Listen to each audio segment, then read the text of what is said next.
भाई अगर आपको लगता है आप अकेले ही कर्जे में डूबे हुए तो आप बिल्कुल गलत हो, क्योंकि दिल्ली शहर अकेला 50,000 करोड़ के कर्जे में है और पूरा भारत देश 1,70,000 करोड़ के कर्जे में है।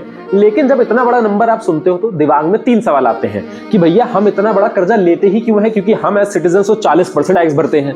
दूसरा, ये पैसा इतना सारा हमको देता कौन है। और तीसरा सवाल आ जाता है, इतना बड़ा लोन ले लिया है तो कैसे चुकाएंगे। भाई देखिए, सरकार को आप कितनी भी गालियां दे दें, लेकिन सरकार जितना हम टैक्स देते हैं उससे कहीं ज्यादा पैसा खर्च करती है इंफ्रास्ट्रक्चर पे, पानी पे, बिजली पे, एटसेट्रा। इसलिए सरकार को लोन लेना पड़ता है। तो इसमें देखिए, प्राइमरी पैसा आता है हमारे बैंकों से, इंश्योरेंस कंपनियों से और बॉन्ड से। बॉन्ड बेसिकली सरकार एक कागज पे लिखती है कि भाई आप एज सिटीजन हमको पैसा दीजिए, बड़ी बड़ी कंपनियां हमको पैसा दें और ये पैसा हम इतने समय में लौटा के देंगे। उसी चीज को बॉन्ड्स बोलते हैं। तो लोग बॉन्ड्स में पैसा लगाते हैं और 40% पैसा ये विदेशी लोगों से आता है। भाई वर्ल्ड बैंक से आ जाता है, एशियन डेवलपमेंट बैंक से आ जाता है, फॉरेन इन्वेस्टर भी देश से पैसा लगाते हैं। अब बात आ जाती है, भैया इतना ज्यादा पैसा सरकार चुकाएगी कैसे। तो रीपेमेंट का लॉजिक सिंपल है। भैया देश जैसे बड़ा होता है, लोग ज्यादा खर्चा करते हैं, जितना लोग ज्यादा खर्चा करेंगे उतना ज्यादा टैक्स बनेगा।